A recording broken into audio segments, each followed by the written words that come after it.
오늘 우리에게 주시는 하나님의 말씀 마태복음입니다. 15장 말씀인데요.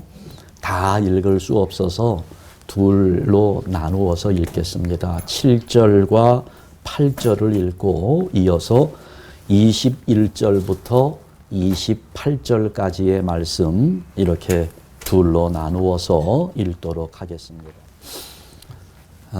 어떤 교회 주일학교 교사로 열심히 일하던 젊은 선생님이 한 번은 담임 목사님에게 상담을 요청했습니다. 그래 이제 담임 목사님하고 둘이 상담을 하고 있는데 자기가 가지고 있는 신앙적인 갈등을 털어놓았습니다. 목사님, 저는 교사로 봉사하고 있기 때문에 다른 교인들보다 예배도 한 번 더 드리고 기도 생활도 정기적으로 잘 하고 있습니다. 헌금도 열심히 하고 전도도 많이 하고 이렇게 신앙생활을 열심히 하는데 그런데 마음에 기쁨이 없고 왠지 점점 이 마음은 허전해지기만 합니다. 하면서 자기의 속 마음을 털어놓았습니다. 근데 그 젊은이의 신앙적 갈등을 듣던 목사님도 사실은 그런 갈등 속에 있었습니다. 이 목사님 역시 교인들보다 예배도 더 많이 드리고 기도하는 시간도 훨씬 더 많고 그런데 그 목사님 마음에도 왠지 알 수 없는 허전함이 존재하고 있었던 것입니다. 그러니 이 목사님이 젊은 선생님이 상담한다고 했는데 그게 바로 자기의 문제니까 자기도 이 문제를 놓고 하나님께 기도했습니다. 기도하는 중에 이 문제는 신앙인에서 종교인으로 전락하는 데에서 오는 자각 증세라는 사실을 깨닫게 되었습니다. 언제부터인지 모르게 신앙생활이 습관과 타성에 젖어들면서 이게 신앙인이 아닌 교사, 목사라고 하는 타이틀을 가진 종교인으로 전락하고 있다는 사실을 알게 된 것입니다. 여러분, 우리는 어떻습니까? 혹시 우리가 지금 신앙인에서 종교인으로 변질되어 가고 있는 것은 아닐까요? 예수님 당시에도 이런 종교인들이 많이 있었습니다. 대표적인 사람들이 바리새인들, 서기관들 이런 사람들인데 예수님은 이 사람들을 참 싫어하셨습니다. 어떤 때는 저주까지 하면서 그렇게 책망을 하셨는데요. 여러분, 그러면 과연 종교인과 신앙인은 차이점이 어디에서 드러날까요? 뭐가 다릅니까? 겉모양은 비슷합니다. 둘 다 신앙의 행위가 있고 둘 다 열심을 가지고 있어요. 하지만 한 가지 속일 수 없는 것이 있는데 그것은 마음입니다. 마음은 속일 수가 없는 거예요. 그래서 우리 예수님께서 이사야 선지자의 말씀을 인용하면서 8절 말씀에 이 말씀을 하고 있는 겁니다. 이 백성이 입술로는 나를 공경하되 마음은 내게서 멀도다. 여러분, 오늘 이 말씀을 우리에게 그대로 적용해 봅시다. 우리가 기도 생활하는 데에도 이 말씀은 그대로 적용됩니다. 기도도요, 신앙인의 기도와 종교인의 기도는 완전히 다릅니다. 신앙인들은 마음의 기도를 드리지만 종교인들은 아무리 유창하게 기도하고 청산유수와 같이 기도한다 할지라도 그 기도에 마음이 담겨 있지 않기 때문에 그 기도는 죽은 기도입니다. 완전히 다른 기도가 되는 거지요. 여러분, 요즘 가수들이 노래하는 거 보면 옛날하고는 사뭇 다른 모습을 볼 수 있어요. 요즘 가수들은 춤을 잘 추지 못하면 인기 얻기가 어렵습니다. 그런데 사실 가수는 노래 실력으로 승부를 걸어야 되지 않겠어요? 노래를 잘해야 되는데 요즘은 춤추는 것이 가창력보다 우선되는 시대가 되었습니다. 그래서 뭐 젊은 사람들이 여러 명 나와가지고 춤을 추고, 근데 그 춤추는 것도 얼마나 과격하게 춤을 추는지 여러분 따라하려고 하지 마세요. 여러분 그거 따라하다가 질식합니다. 숨이 차서 따라하기도 어려워요. 이제 그런 시대가 됐어요. 그러니까 지금 가수들이 아무리 젊어도요, 그렇게 과격한 춤을 추면서 노래까지 한다는 것은 사실 어렵습니다. 그래서 요즘 가수들은 대부분 립싱크를 하게 되지요. 이게 격하게 춤을 추면서 노래까지 하는 것이 너무 어렵기 때문에, 또 이 댄스 음악들은요, 녹음실에서 특수 효과를 넣어가면서 제작된 노래들이기 때문에 아무 데나 가서 그 노래를 라이브로 할 수 없습니다. 그렇게 해도 녹음실에서 만들어낸 그런 효과들을 만들어낼 수 없기 때문에 라이브로 노래하는 것은 대단히 어려워요. 그러니까 춤을 추면서 입만 뻥긋뻥긋 대는 거지요. 부르는 척 하는 겁니다. 그래서 이제 녹음기를 틀어놓고 거기에서 나오는 소리가 마치 지금 자기가 부르는 노래인 것처럼 립싱크를 하게 되는데, 그런데 그렇게 입만 뻥긋뻥긋 하면서도 보면 마이크를 들고 있는 경우도 있고 헤드셋을 꼽고 있고, 그래서 보는 사람들은 마치 지금 노래하면서 춤추는 것처럼 그렇게 느끼도록 착각을 하도록 진짜 노래하는 것처럼 그렇게 보여주기 위해서 헤드셋을 하고 그리고 노래를 부르는 척 합니다. 그런데 우리 신앙생활에도 립싱크가 있습니다. 우리가 기도할 때, 찬양할 때 참 많은 교인들이 립싱크를 합니다. 우리 한번 솔직해져 봅시다. 가사를 묵상하지도 않으면서 찬송 부를 때가 얼마나 많습니까? 기도한다고 해도 그냥 녹음기 돌아가듯이 습관적인 내용을 그냥 주절거리면서 기도한다고 할 때가 얼마나 많아요? 이런 것들이 신앙의 립싱크입니다. 그냥 입술로만 찬양하고 마음에도 없는 말 가지고 기도합니다. 우리 예수님이 그걸 지적하고 있어요. 이 백성이 입술로는 나를 공경하되 마음은 내게서 멀도다.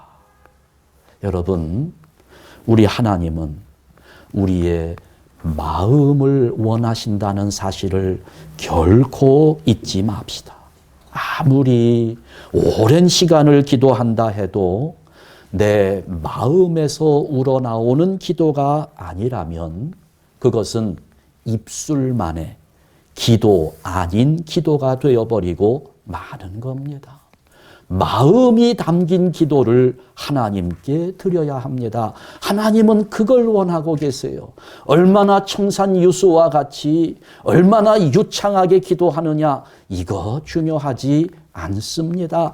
마음의 기도를 하나님은 원하고 있다는 거예요.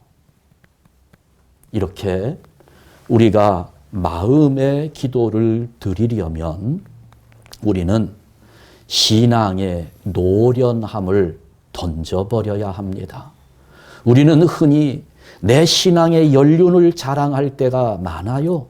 우리가 조상 때부터 나는 모태신앙이고 3대, 4대 예수를 믿는다.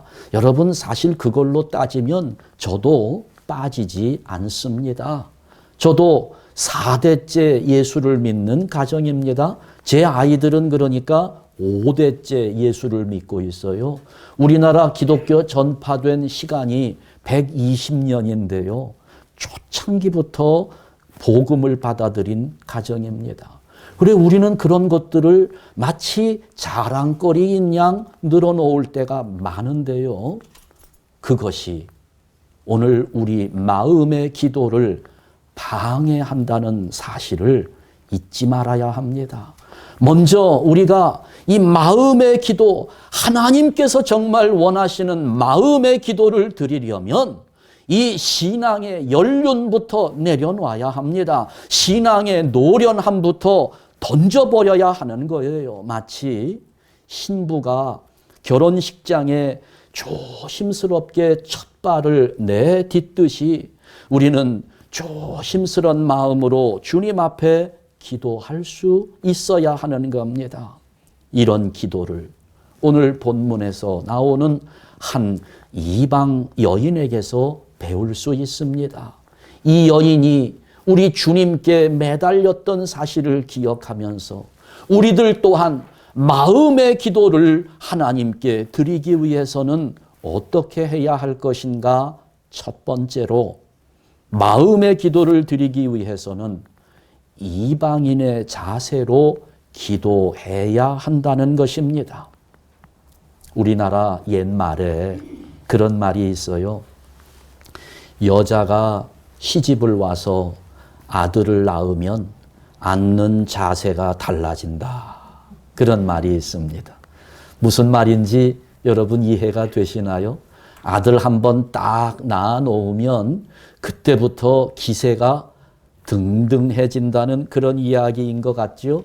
그만큼 옛날 우리가 살던 시대는 아들 낳는 것이 중요했고 그렇게 아들을 낳아야 여자가 시집에서 권리를 얻을 수 있는 자격 조건이 된다는 말을 의미하는 것 같습니다. 그런데 다른 측면에서 볼 때 이 말은 또 다른 의미를 내포하고 있는 것 같아요. 사람이 익숙해지면 조심스러움이 없어진다는 그런 의미도 있는 것 같습니다. 사실 여자가 처음 시집을 가게 되면 새댁이라고 부르잖아요. 그 새댁이라는 말, 참 신선한 느낌을 주는 호칭입니다. 그 새댁이 처음 시집에 와서 얼마나 조신하게 행동합니까? 행동거지 하나에 흠이 잡힐까? 행여 밥상에 수저 하나를 놓을 때라도 이걸 떨어뜨릴까? 놓으면서 소리가 나면 어떻게 하나 하는 그런 조마조마한 마음으로 수저를 놓잖아요. 조심스럽게 그렇게 시댁에서 행동을 하다가 세월이 지나게 되면 시댁 생활에 익숙해지고 거기다가 아이까지 하나 둘 정도 낳게 되면 그러면 새댁이 뭐가 됩니까? 그 새댁이 아줌마가 되잖아요. 하여튼 대한민국의 아줌마의 위력은 대단합니다. 아마 세계에서 가장 큰 힘을 갖고 있는 분들이 대한민국의 아줌마가 아닌가 싶습니다. 아줌마가 되면 그때부터 조심스러움은 점점 사라져버립니다. 친구들이 결혼하기 시작하면 집들이를 합니다.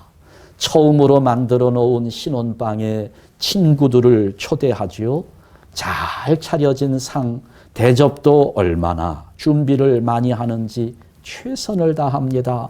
이틀, 3일 전부터 장을 보면서 어떤 음식을 준비할까? 디저트는 뭐로 할까? 과일은 어떻게 깎아 놓을까? 가서 앉아보면 먹지 않아도 보는 것만으로도 즐겁습니다. 과일도 얼마나 그렇게 예쁘게 깎아 놨는지 온통 장식을 해놓고 그런데 한 10년쯤 흐른 다음에 그 집에 초대를 받아 가게 되면 어때요? 10년 전 신혼집에서 초대했던 그 정성들 찾아보기가 힘듭니다. 그냥 냉장고에 있던 거 한 달, 두 달 돼 있던 냉장고를 정리하려고 한 것인지 사람을 초대해서 대접하려고 한 것인지 구분이 잘 되지 않을 정도로 엑스파이어 거의 다 된 것들 이렇게 해서 준비하고 디저트 같은 거는 신경도 안 쓰는데 먹던 과일 있으면 그냥 대충 깎아서 가져오고 그러니까 그것은 그만큼 그 사이 관계가 좀 편해지기도 하고 익숙해지기도 했기 때문에 그런 것이겠지만 좀 섭섭할 때가 있어요. 그런데 이런 일들은 사람끼리의 관계이기 때문에 괜찮습니다. 그럴 수 있어요. 이런 무뎌짐이, 이런 익숙함이 신앙의 영역으로 들어오게 되면 문제가 심각해지는 것입니다. 처음에 내가 예수 믿고 구원을 받았다. 중생의 감격이 있을 때에는 기도 한마디에 그냥 눈물 콧물의 범벅이 됐습니다. 말씀 한 구절에 온 세상을 다 가진 것처럼 마음의 뿌듯함을 느껴요. 찬송 한 곡조가 하루 종일 기쁨으로 가득 차게 합니다. 그런데 세월이 흘러가면서 그 마음 무뎌지기 시작합니다. 말씀을 들을 때에도 골라가면서 들어요. 내 마음에 듣는 말씀이 있어야만 은혜가 된다고 이야기합니다. 점점 말씀에 대한 비판의식이 생겨납니다. 오늘 설교는 현실성이 없다. 저 목사가 세상을 몰라가지고 아니 저렇게 살면 우리가 세상에서 어떻게 살아갈 수 있겠느냐. 세상과 등지고 산속에 들어가서 살아야 되느냐. 교회에서만 살아야 되느냐. 말씀을 비판하기 시작합니다. 찬송도 내 취향에 맞지 않는 찬송은 생각 없이 부르기도 하고 안 따라 부르기도 하고 예배 시간에도 5절까지 있는 찬송을 선택하면 분노하는 사람까지 있어요. 아니 찬송 한 절 더 부르면 시간이 얼마나 더 갈까요?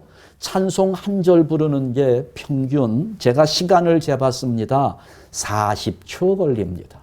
그러면 4절까지 있는 찬송보다 5절까지 있는 찬송을 부르면 40초를 더 찬송하는 거예요. 그것 때문에 화를 내시는 분이 있어요. 왜 3절까지 있는 찬송도 많은데 5절까지 있는 찬송을 하느냐고. 여러분 40초 예배 일찍 끝나면 그 40초 절약해서 뭐 하실 건가요? 그게 그렇게 화가 납니까? 설교 30분 만에 안 끝나고 35분 했다고 5분 때문에 화가 나시는 분들, 그 5분 절약하면 5분 예배 일찍 끝나서 가셔서 뭐 하시려고요?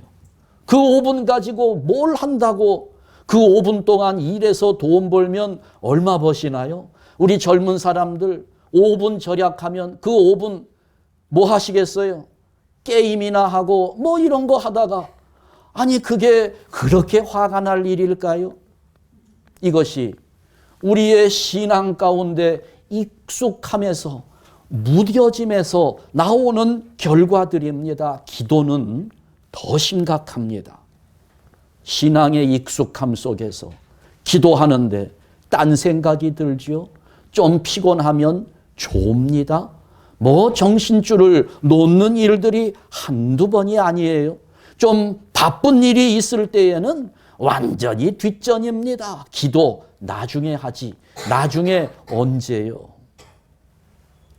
여러분 그러면 우리가 누군가의 초대를 받고 그 집에 갔다가 10년 전 신혼 살림에 차려놓았던 상과 다른 것을 보면서도 섭섭함을 느끼게 되는데 이런 우리의 신앙의 무뎌짐 속에 우리 주님의 마음은 어떨까요? 우리 주님께서 얼마나 섭섭하시겠습니까? 여러분, 우리는 원래 돌감람나무들이었습니다. 이방인들이었습니다.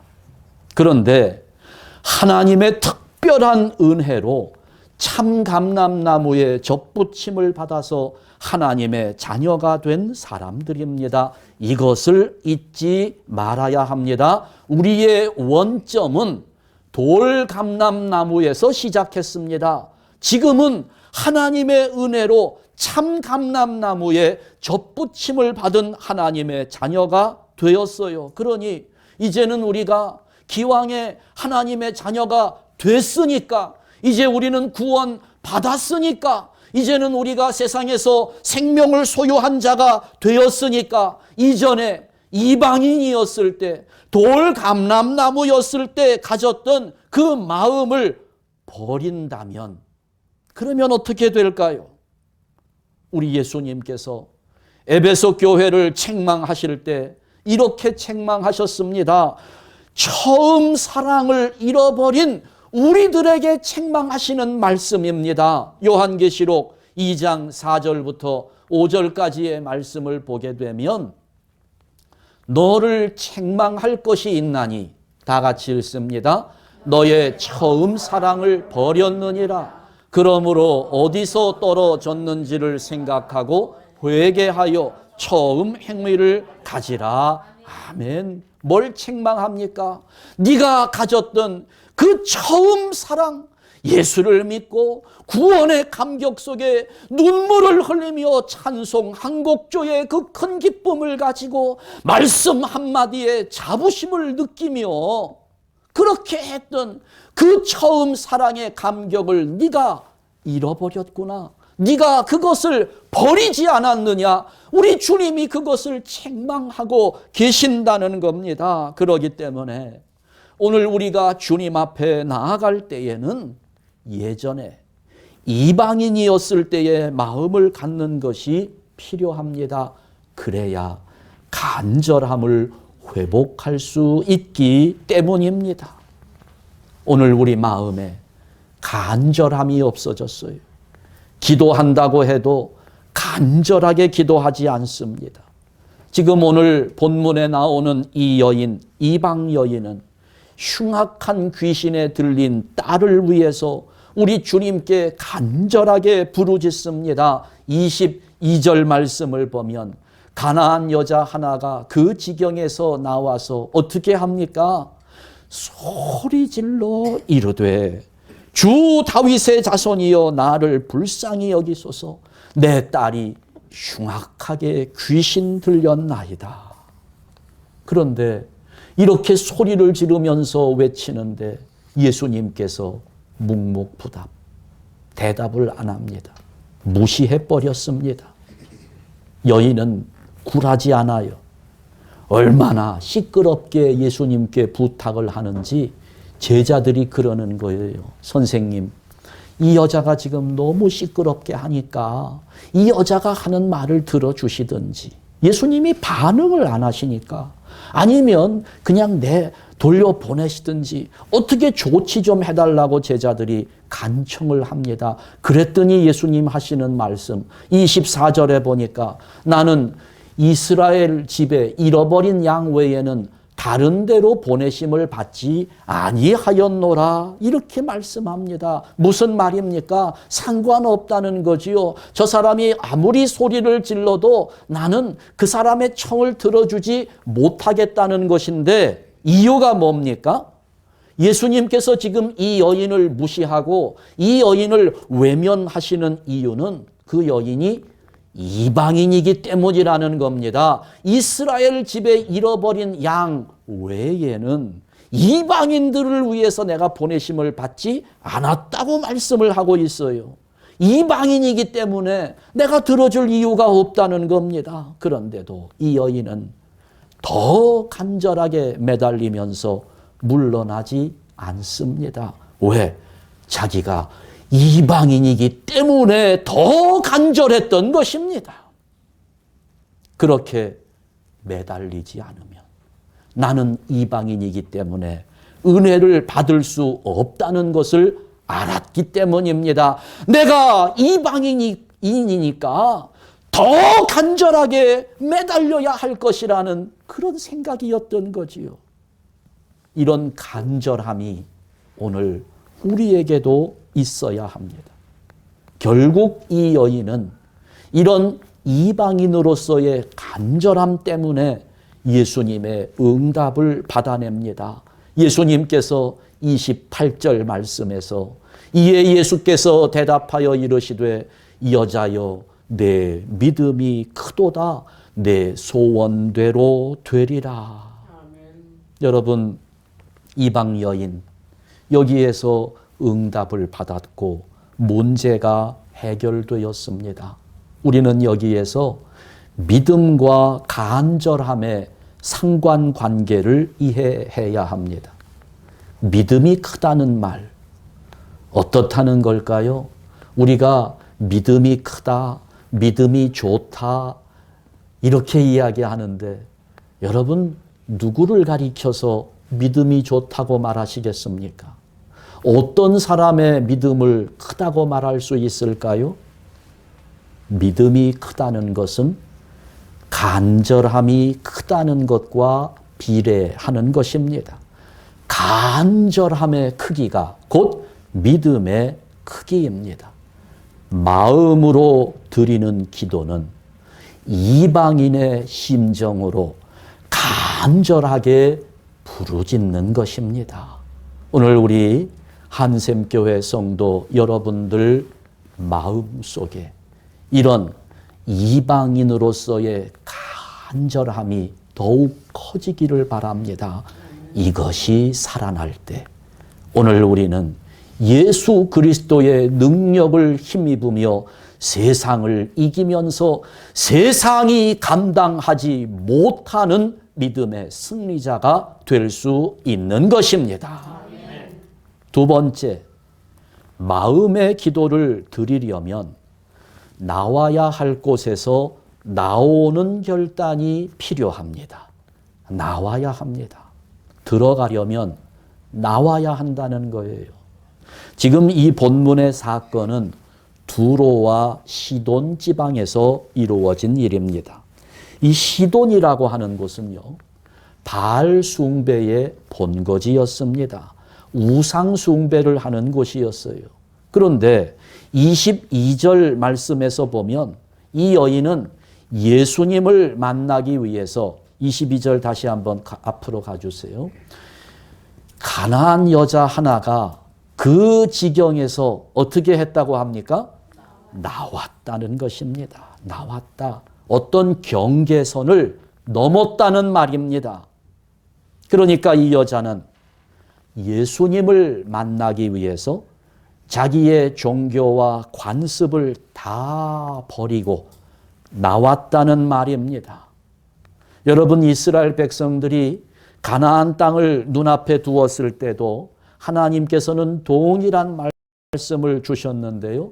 신명기 11장 10절 말씀을 보게 되면 네가 들어가 차지하려 하는 땅은 네가 나온 애굽 땅과 같지 아니하니. 여기 보면 나온 곳이 있어요. 들어가는 곳이 있습니다. 나온 곳은 어디입니까? 애굽 땅입니다. 들어가는 곳은 어디인가요? 가나안 땅입니다. 가나안 땅에 들어가려면 애굽을 나와야만 하는 것입니다. 가나안 땅은 나와야 들어갈 수 있는 곳이라는 말씀입니다. 신앙의 원칙입니다. 나와야 들어간다는 것을 이 여인은 알고 있었던 겁니다. 여러분, 바로 그거예요.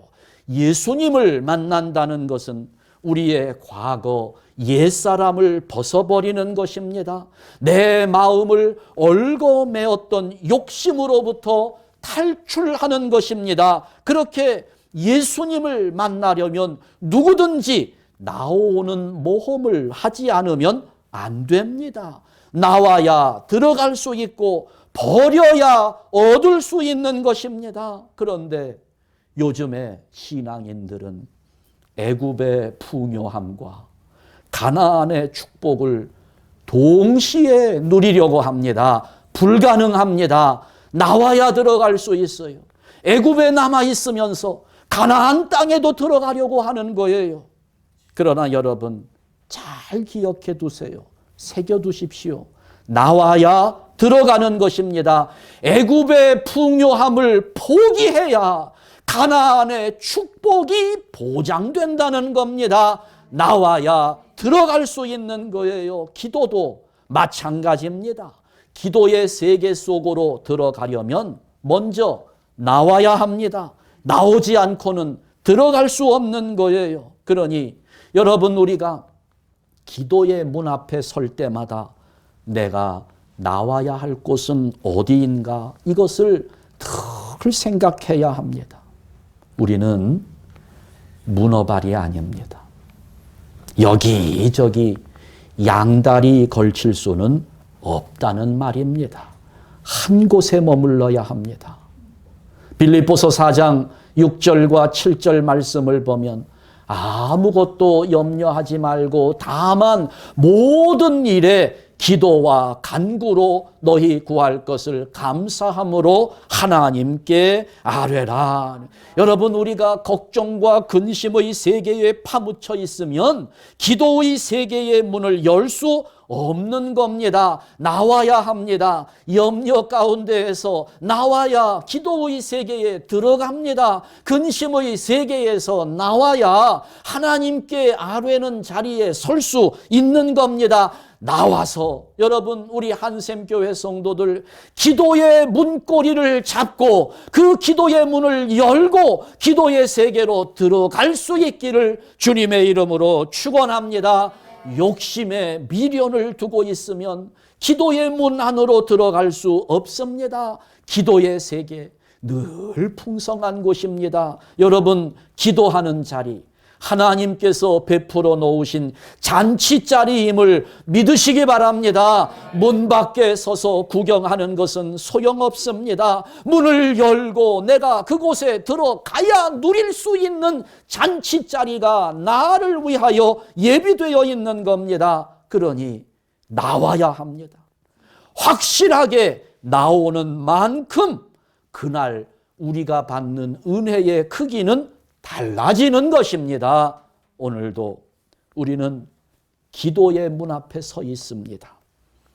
이방인의 간절함으로 기도하시기 바랍니다.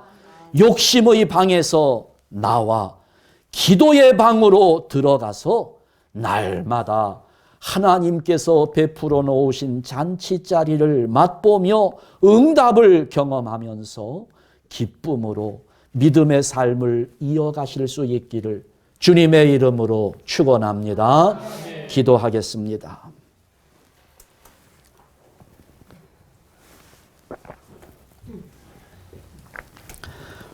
하나님 아버지, 감사합니다. 우리가 하나님을 섬기는 중에 이제는 이만큼 하나님을 섬겼고 내 신앙의 경륜이 이 정도 되었으니 높은 수준에 올라와 있다 생각하며 신앙생활의 익숙함 속에 하나님을 향한 간절함을 잊어버린 채 여기까지 왔음을 고백합니다. 아버지여, 이 시간 함께 머리 숙인 주의 백성들 회복하기를 원합니다. 처음 사랑을 회복하기를 원합니다. 이방인이었을 때 간절한 마음을 아버지여, 그래서 그때에 하나님의 사랑을 깨닫고 예수 그리스도의 은혜 앞에 눈물 콧물 쏟아놓으며 감격했던 신선했던 그 마음을 회복하기를 원합니다. 기도할 때마다 그 감격 속에 간절함으로 부르짖는 성도들 되게 하셔서 날마다 응답을 경험하는 자들 되게 하여 주시되 이제는 우리가 나와야 할 곳을 확실하게 나와서 기도의 세계로 들어가며 믿음의 세계로 들어와 하나님께서 베풀어 놓으신 잔치자리에서 즐거워하며 기뻐할 수 있는 믿음의 성도들 되게 하여 주시옵소서. 무엇보다도 이 세상을 향한 욕심의 방을 벗어나게 하여 주시고 이제는 우리가 기도의 문고리를 붙잡고 기도의 문을 활짝 열어 그 기도의 방에 들어가서 날마다 하나님의 응답을 경험하는 믿음의 삶을 이어가게 하여 주시옵소서. 예수 그리스도의 이름으로 기도하옵나이다. 아멘.